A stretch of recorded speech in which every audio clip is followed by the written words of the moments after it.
Hi guys, my name is Marci Parra, and this is my rheumatoid arthritis story. So I was actually diagnosed when I was 8 years old. They noticed that I was in gymnastics and I was doing back handsprings off of my knuckles because it hurt so much to do them off of my wrists. Then it got so bad that I was in New York. I couldn't walk a block down the street. I couldn't do anything with my family. I couldn't run. I couldn't play. And the pediatrician recommended I went to a rheumatologist because they thought I had Lyme disease. Because we lived in an area in New Jersey where there were tons and tons of ticks. And I had been bitten by a tick before. So, anyways, after testing for Lyme, they tested for lupus, and then eventually they said that I had a JRA or JIA diagnosis. They called it JRA back then. And my parents were devastated.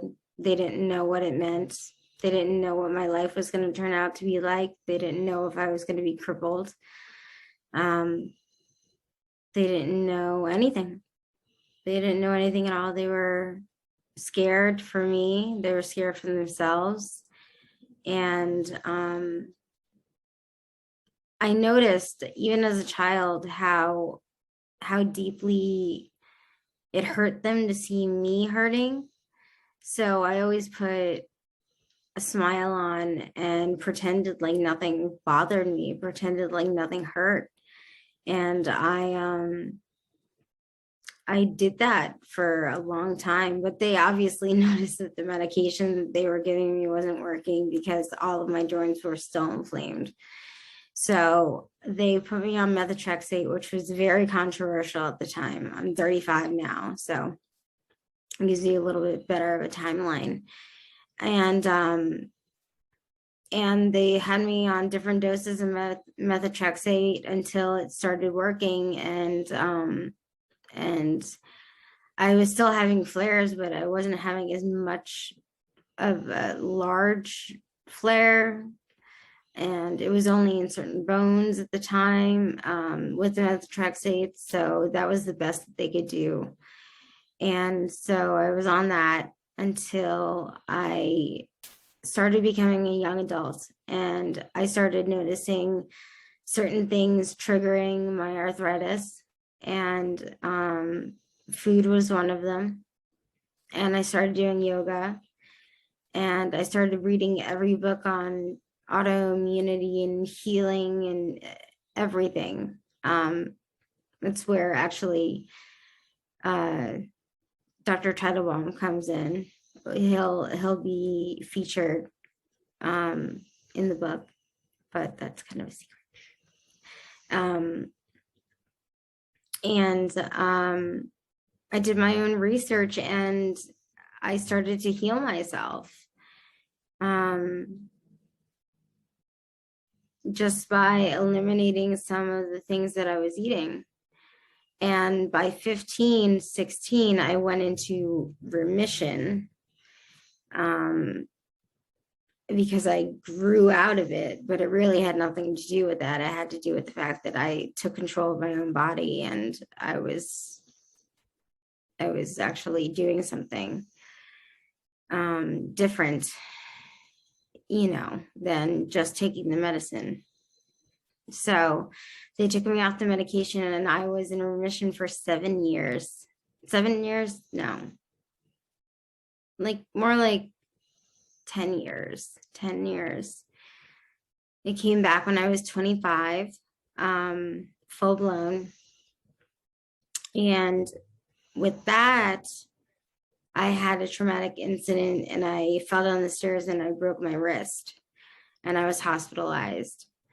And then my RA symptoms came back and as an adult, because I went to the rheumatologist and had the worst flare of my life. It was so bad. Everything, all of my joints looked like grapefruits. It looked like I had an allergy attack or something like that. And again, they started me on medications that I already knew weren't going to work for me.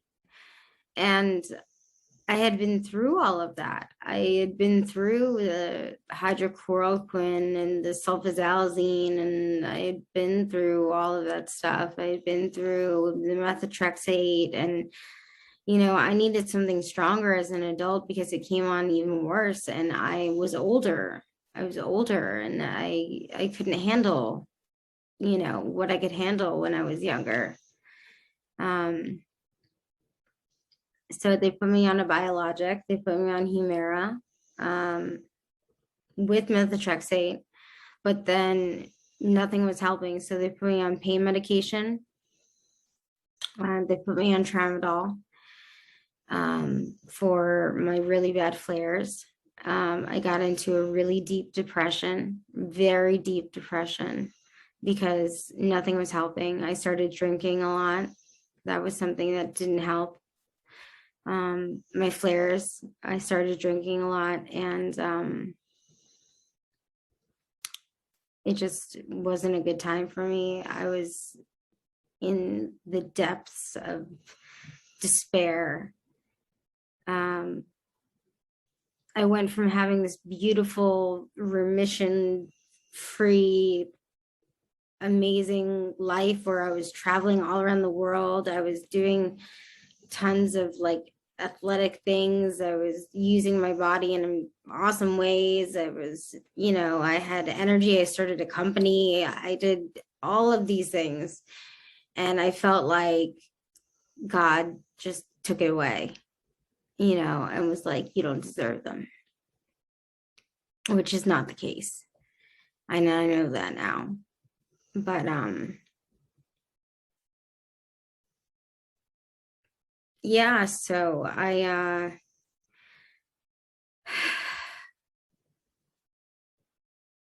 went into a really dark place, and then eventually I crawled out of that and started doing the same thing again, reading every book on healing that I could possibly read, every new book on autoimmunity and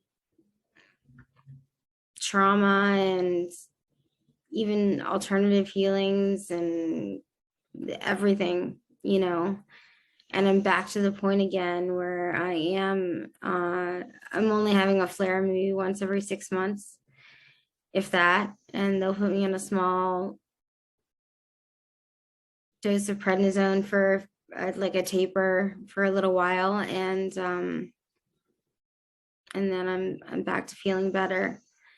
So I'm not totally remission free, but I am getting there. And that's where I am right now. But even more so, I'm here to write this book and to put this information out there and to get the best people I can for you guys to have as resources and guides, and to really explore what it means to be a Spoonie and what it means to go through life in pain, go through life feeling judged, going through life feeling guilt, going through life feeling shame, and how to come out of that. Because I want this to be a very positive book. I want this to be fulfilling, and I know this book is needed, and I'm working my booty off to get it to you. There's going to be amazing collaborators, and I'm just excited to be more involved in the community, and I can't wait. I'm really stoked. So I have the energy now to be able to do this project, and I want that for every single person out there,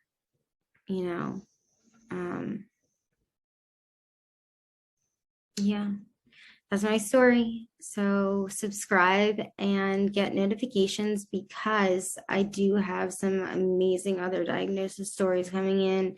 I have some just awesome general stories coming in. I have some topics to talk about. I have some specialists that I already interviewed. And so you can keep track of this channel and be part of the community. So I will see you soon. Bye.